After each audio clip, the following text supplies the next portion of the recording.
What's up, everybody? I'm David Hain. Welcome to episode number 339 of the A2D From Addict to Disciple podcast. If you enjoy this podcast, please like, subscribe, follow, and share the link with your friends. If you'd like to get our curriculum, you can get the paperback or ebook of From Ashes to Destiny on Amazon. Today's episode, it's entitled Finding Balance. And for this episode, we're going to look at 6 quotes that I found online about finding balance in life. And as you listen to the quotes and what we share about the quotes, I'd like you to start looking at how could you make a plan, or how do you incorporate what you hear into your plan for finding balance in your recovery, finding balance in your relationships, finding balance in your living situation, and how would that benefit your walk in recovery? Okay, the first one is by Albert Einstein, and he said, "Life is like riding a bicycle. To keep your balance, you must keep moving." Right away, we see that balance is not a static thing. Balance is not something that you just sit and it happens to you. It's an active thing. You must keep moving. And if you're saying, well, what do I do to keep moving? I'd like to give you 4 ideas. One is do the things that are doable. Don't waste your time attempting the things that aren't even doable anyway. The second thing you could do as you're trying to say, how do I find a balance? Well, set achievable expectations for what that would look like. And number 3, set realistic timing for reaching those expectations or reaching those goals. Don't put artificial timing in there that just creates pressure on you. Number 4 is give excellence all the time. Don't do it just half-heartedly. Give excellence in this quest to find balance. The second quote is from Deepak Chopra, and he said, "Balance is the secret ingredient to a happy and meaningful life." I would challenge those of you who are sort of disgruntled or haven't found joy in life or purpose. You're just sort of blah, ho, hum all the time. Something's out of balance. Don't look at this as a passive discovery. Look at it as an active creation. So you're not sort of looking under rocks to try to find what's underneath there and hope it's balance in your life. You actively create it, so you need to have a plan. So it involves a mix of work and self-care. So you need to get a balance between those things. You need to manage your priorities. And true balance is something that you find within. We don't find balance by simply changing our circumstances or changing where we live or those sorts of things. It's truly something that you find within. If you're unhappy, you can be unhappy anywhere. And wisdom is something that's key in this secret ingredient that you're looking for, because you need the wisdom to know when to embrace the stillness in life, when it is time to just pause and reflect and contemplate, and when to take action. So that's a key aspect of this balance in your life, knowing when to embrace stillness and when to take action. The next quote is by Jana Kingsford, a business coach, who said, "Balance is not something you find, it's something you create." So again, you don't go out and hunt for it. This isn't, going on an Easter egg hunt. This isn't going on a scavenger hunt. This is something you create. And that should stir in you, wow, I need to have someone work with me in developing this creation. I need to watch what other people have done and ask for advice and get counsel and get their wisdom.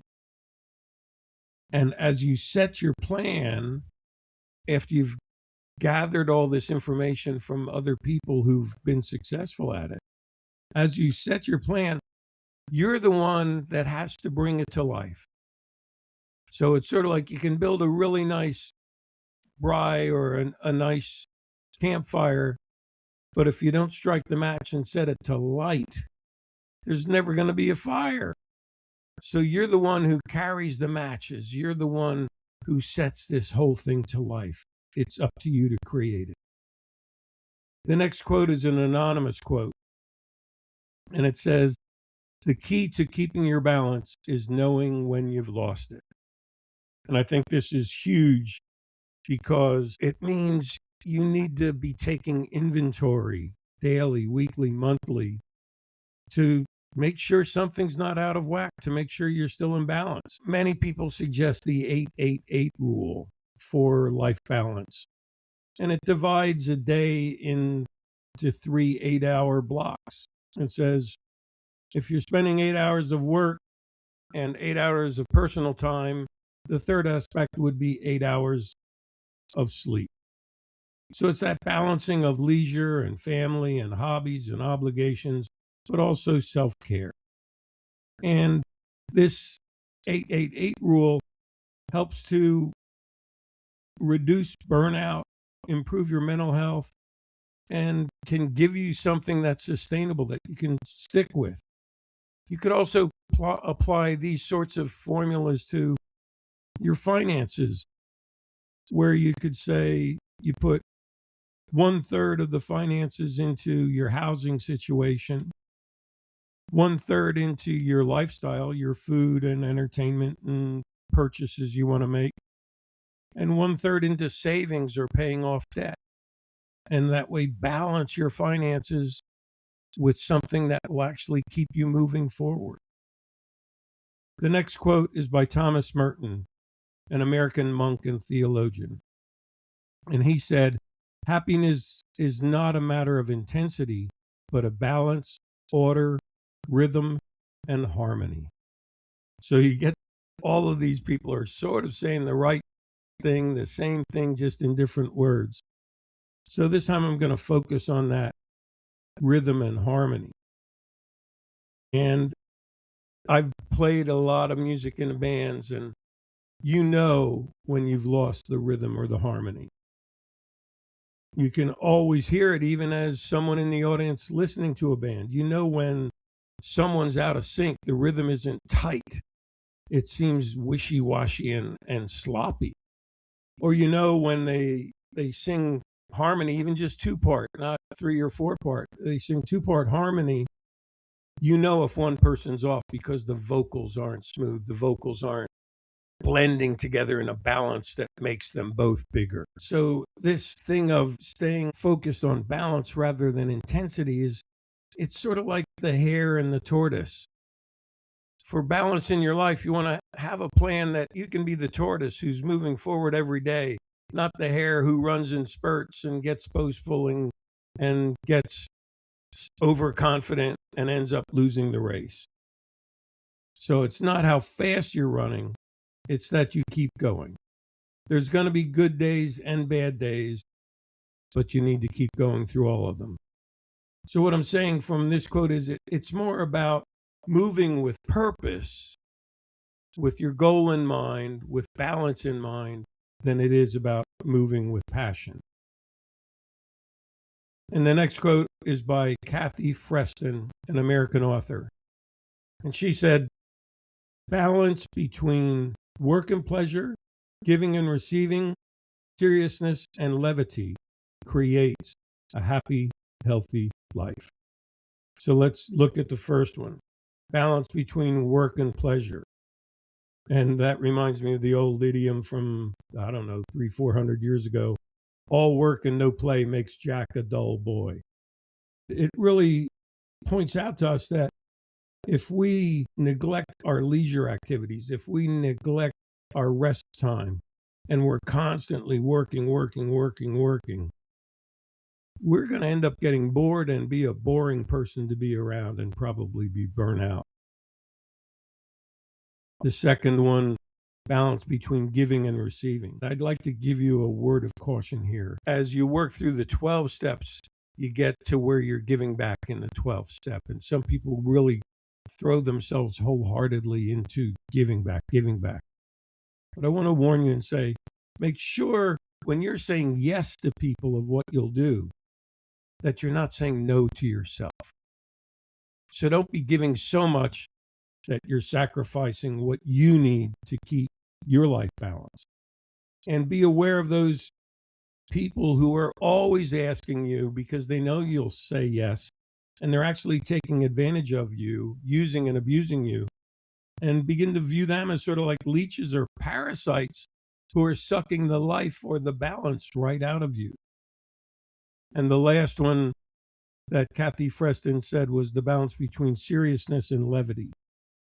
And for this, I'd like to remind you all of the Proverbs chapter 17 and verse 22, which says, "A cheerful heart is good medicine, but a crushed spirit dries up the bones." So we can be serious. We can have people speak serious things into our lives, but don't let that stuff crush your spirit. Make sure your heart stays cheerful. Make sure there's levity in your life. Milton Berle said, "Laughter is the best medicine in the world." And I believe that. Okay, hopefully I've given you enough ideas to get working on balancing your life. And for those of you who want another picture of balance, when I think of being out of balance in my life, I think of one tire on the car that's low on air pressure or maybe out of alignment, and it's tough to even just drive straight. Thanks for listening to this episode of the A to D from Addict to Disciple podcast. You can contact me by the link in this podcast or by email at davidfroma2d@gmail.com, or go to my website, www.froma2d.org, and click on the contact page. Keep listening to future podcast episodes, and as always, stay safe and stay resilient.